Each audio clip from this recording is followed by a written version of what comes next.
আজ আমি আবার আপনাদের সামনে উপস্থিত হয়েছি ঠাকুর শ্রী রামকৃষ্ণের মুখনিসৃত কিছু অমূল্য কথা আপনাদের সামনে তুলে ধরব বলে।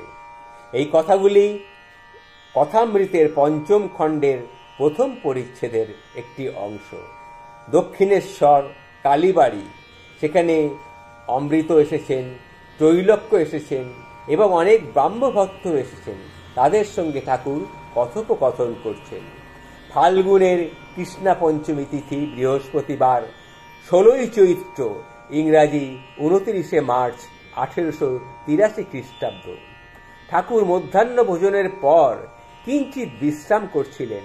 সেই সময় ব্রাহ্মভক্ত শ্রীযুক্ত অমৃত ও মধুকণ্ঠ শ্রীযুক্ত ত্রৈলোক্য এবং আরও কিছু ভক্ত ঠাকুরের কাছে এলেন। তখন ঠাকুর তাদের বলছেন, ওরে তোরা শুনেছিস কি, তোরা শুনেছিস রাখালের বড় অসুখ গা, রাখালের বড় অসুখ। সোডা খেলে কি ভালো হয় গা? কি হবে বাপু, রাখাল তুই জগন্নাথের প্রসাদ খা বাবা, জগন্নাথের প্রসাদ খা। ঠাকুর এই কথা বলতে বলতে ভাবিত হয়ে পড়লেন।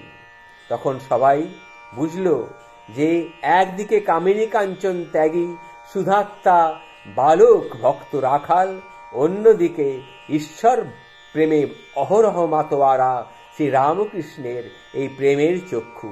সহজেই বাৎসল্য ভাব তার মধ্যে উদয় হয়। তিনি সেই বালক রাখালকেই বাৎসল্যভাবে দেখছিলেন এবং গোবিন্দ গোবিন্দ নাম উচ্চারণ করতে করতে বারবার অভিভূত হয়ে পড়ছিলেন। বারবার তিনি তার মন অন্যদিকে চলে যাচ্ছিল। এইভাবে কিছুক্ষণ থাকার পর তার মধ্যে এক অদ্ভুত ভাবান্তরের সমাধি দেখা দিল। এই সময় গেরুয়া পরিহিত অপরিচিত এক বাঙালি সেখানে উপস্থিত হলেন, আসন গ্রহণ করলেন। তখন ঠাকুর আস্তে আস্তে তার সমাধি ভঙ্গ হলো। তখন তিনি বলছিলেন, আবার গেরুয়া কেন গা, আবার গেরুয়া কেন, এটা কি পড়তেই হলো গা? একথা শুনে সকলে হেসে উঠল। তখন একজন বলেছিল, ঠাকুর ও চণ্ডী ছেড়ে ঢাকি হয়েছে গা, ঢাকি হয়েছে। আগে চণ্ডীর গান গাইতো, এখন ঢাক বাজায়। একথা শুনে সকলে আরো উচ্চ কণ্ঠে হেসে উঠল। ঠাকুর তখন বললেন, দেখো বৈরাগ্য হলো গিয়ে 3-4 প্রকার। সংসারের জ্বালায় জ্বলে কেউ গেরুয়া বসন পড়ছে, সে বৈরাগ্য কিন্তু বেশি দিন থাকেনি। হয়তো কর্ম করে নাই, গেরুয়া পরে সে কাশি চলে গেল, এই 3 মাস পরে আবার সে ঘরে ফিরে এলো।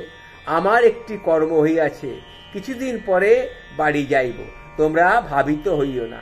এই রকম ভাব, অভাব নাই কিন্তু কিছুই ভালো লাগে না।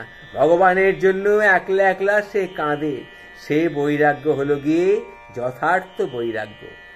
দেখো কোনো কিছুই মিথ্যা কিন্তু ভালো নয়, মিথ্যা কখনোই ভালো নয়, মিথ্যা ভেকও কিন্তু ভালো নয়। এই যে গেরুয়া তুমি পরেছ ভালো, তুমি যদি প্রকৃতই গেরুয়া নিয়ে থাকতে পারো খারাপ নয়, কিন্তু তুমি যদি ভেক ধারণ করে থাকো সেটা কিন্তু ঠিক নয়। ভেকের মতো যদি মনটা না হয়, ক্রমে ক্রমে কিন্তু সর্বনাশ হয়। মিথ্যা বলতে বা করতে করতে ভয় ক্রমশ ভেঙে যায়।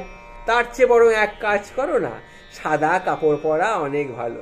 মনটা তোমার সাদা হবে, আর মনে মনে আসক্তি, মাঝে মাঝে পতন হবে, মাঝে মাঝে গেরুয়া পড়বে, মাঝে মাঝে সাদাও পড়বে। তবে সাদা ভাবটা কিন্তু অনেক ভালো লাগে, মনটা সাদা থাকে।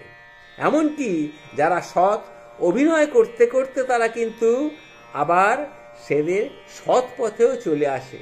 কেশবকে দেখনি, কেশবকে, কেশব নববৃন্দাবন আমাকে নাটক দেখাতে নিয়ে গেছিল, সেখানে দেখলাম একটা মাতাল সেজে মাতলামি করছে। তখন ভক্তের পক্ষে ওরকম সাজা কিন্তু একেবারেই ভালো নয়। বিষয়ে মন অনেকক্ষণ ফেলে রাখলে দোষ হয় গো। তুমি ধোপাঘরের কাপড় ছোপানো দেখনি, ধোপাঘরের কাপড় তুমি যে রঙে ছোপাবে সেই রঙেই সেই কাপড়টা হয়ে যাবে। মিথ্যাতে অনেকক্ষণ ফেলে রাখলে সেই রংটাও, কাপড়ের রংটাও